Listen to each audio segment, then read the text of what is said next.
Mari kita berdengarkan, mari kita mendengarkan kebenaran firman Tuhan. Kita bersatu di dalam doa. Kami bersyukur dan berterima kasih kepadamu Tuhan. Dan sepanjang siang ini kami bisa merasakan cinta Tuhan dalam kehidupan kami. Dan sebentar lagi kami akan mendengarkan kebenaran firman Tuhan. Buka hati dan pikiran kami agar kami bisa memahami, mengerti dari isi firman Tuhan ini. Dalam Kristus kami berdoa mengucap syukur. Amin. Bapak Ibu yang terkasih dalam Kristus Yesus, satu kebenaran firman Tuhan untuk kita pada siang ini yang terambil dari Kisah Para Rasul pasal pertama ayat 1 sampai 5. Demikian firman Tuhan. Hai Theophilus, dalam bukuku yang pertama aku menulis tentang segala sesuatu yang dikerjakan dan diajarkan Yesus sampai pada hari ia terangkat. Sebelum itu ia telah memberi perintah oleh Roh Kudus kepada rasul-rasul dipilih. Kepada mereka ia menunjukkan dirinya setelah penderitaannya selesai, dan dengan banyak tanda ia membuktikan bahwa ia hidup. Sebab selama 40 hari ia berulang-ulang menampakkan diri dan berbicara kepada mereka tentang kerajaan Allah. Pada suatu hari ketika ia memberi bersama-sama dengan mereka, ia melarang mereka meninggalkan Yerusalem dan menyuruh mereka tinggal di situ, menantikan janji Bapa. Dengan demikian katanya, telah kamu dengar daripadaku, sebab Yohanes membaptis dengan air, tetapi tidak lama lagi kamu akan dibaptis oleh Roh Kudus. Sampai sejauh pembacaan firman Tuhan, saya mengambil tema yaitu bukti-bukti kebangkitan Kristus, pesan-pesan kepada Rasul.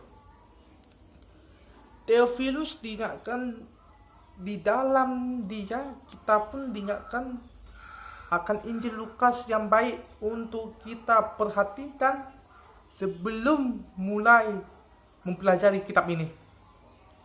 Ini supaya kita tidak hanya melihat bagaimana kitab ini memulai apa yang kita tinggalkan dalam kitab Lukas, melainkan juga bahwa seperti air mencerminkan wajahnya, demikian pula pekerjaan-pekerjaan para rasul mencerminkan pekerjaan-pekerjaan guru mereka, pekerjaan anugerah. Poin pertama yang saya ambil yaitu poin pertama, pelindung Lukas yang kepadanya Lukas mempersembahkan kitab ini adalah Theophilus. Katakan murid Lukas, sebab yang maksud dalam mempersembahkan kitab ini kepadanya untuk mengajar dan membimbing dia, dan bukan mendapatkan persetujuan atau pelindungannya. Dalam kitab pengajar, dalam Injilnya Lukas memanggilnya tidak lebih dari hal Theophilus. Bukan berarti bahwa Theophilus sudah kehilangan kemuliaannya atau bahwa kemuliaannya berkurang dan menjadi kurang ternama. Dan poin kedua, Bapak Ibu yang terkasih, Injilnya di sini disebut sebagai bukunya yang pertama sudah dia tulis, yang selalu diperhatikannya. Ketika ia menulis kitab yang sekarang ini, ia memasukkan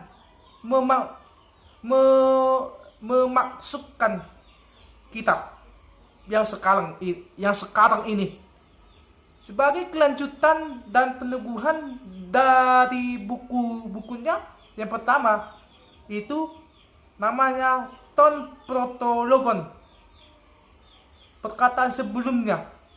Segala yang ditulis tentang Injil itu adalah perkataan yang benar sebagaimana yang diucapkan. Bahkan sekarang kita tahu bahwa tidak ada perkataan yang bisa dipercayai kecuali bila perkataan itu sesuai dengan apa yang ditulis. Poin ketiga yang terakhir, Bapak Ibu yang terkasih. Poin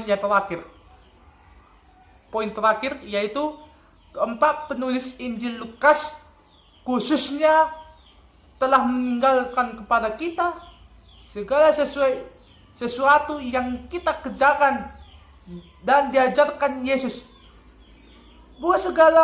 Bukan segala sesuatunya secara terperinci, karena di dunia tidak akan cukup untuk memuatnya, melainkan segala hal yang utama.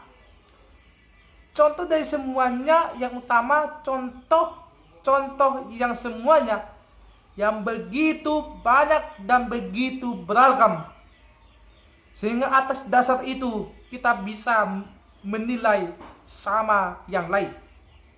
Kita dapat membaca dalam kitab kita dari Injil Matius. Kita membaca Alkitab kita dari Injil Matius pasal 2 ayat 17.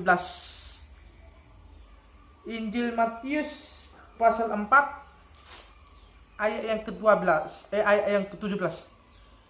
Sejak waktu itulah Yesus memberitakan, bertobatlah, sebab kerajaan Allah sudah semakin dekat. Dan kita membaca lagi Alkitab kita dari Yohanes pasal yang kedua. Yohanes pasal kedua ayat Yohanes pasal 2 ayat yang 11. Mari Bapak Ibu kita membuka Alkitab kita ayat yang ke-11. Hal itu dibuat Yesus di Kana di Galilea sebagai yang pertama dari tanda-tandanya, dan dengan itu ia telah menyatakan kemuliaannya dan murid-muridnya percaya kepadanya. Lukas sudah membahas atau menyampaikan semua ajaran dan pekerjaan Kristus yang sudah memberi kita gagasan tentang itu. Gagasan umum tentang itu. Mari kita bersatu di dalam doa. Kami mengucap syukur berterima kasih kepadamu Tuhan. Cinta kebaikan Tuhan dalam kehidupan kami.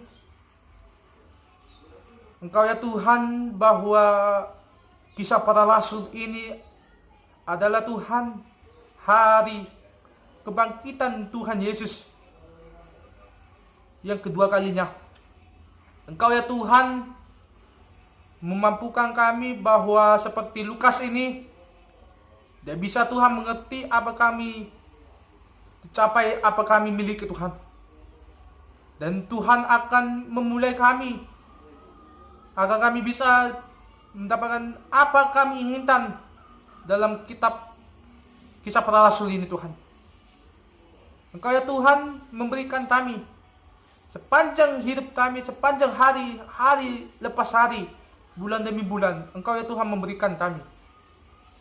Terima kasih Tuhan, terima kasih Yesus, terima kasih Roh Kudus. Inilah doa permohonan kami. Dalam Kristus Yesus kami berdoa mengucap syukur. Amin.